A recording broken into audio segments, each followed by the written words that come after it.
নেতাজি সুভাষচন্দ্র বসুর এই যে দেশপ্রেম, এই যে দেশের প্রতি ভালোবাসা, সেটাকে আমরা পাথেয় করে আমরাও যেন দেশ মাতৃকার জন্য এরকম ভাবতে পারি।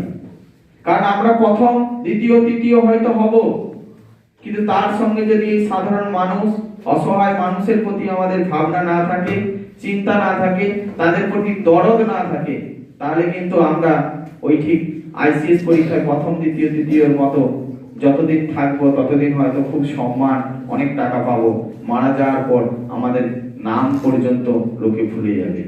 আর যদি আমরা নেতাজির পথ অবলম্বন করি, দেশের মানুষের কথা ভাবি, দেশের অসহায় মানুষকে সাহায্যের কথা ভাবি, তাহলে হয়তো একদিন আমি চলে যাব, কিন্তু আমার এই কাজ মানুষের কাছে স্মরণীয় হয়ে থাকবে। হয়তো নেতাজির মতো অত বড় নাম না পেতে পারি, কিন্তু আমার কাজটা স্মরণীয় হয়ে থাকবে। এবং দেশে কিন্তু অনেক এরকম মানুষ রয়েছেন, ভবিষ্যতেও থাকবেন। সেই মানুষের ভিড়ে আমিও যেন অংশীদার হতে পারি। এই জীবন পণ আমাদের এই ছোটবেলা থেকে করা উচিত।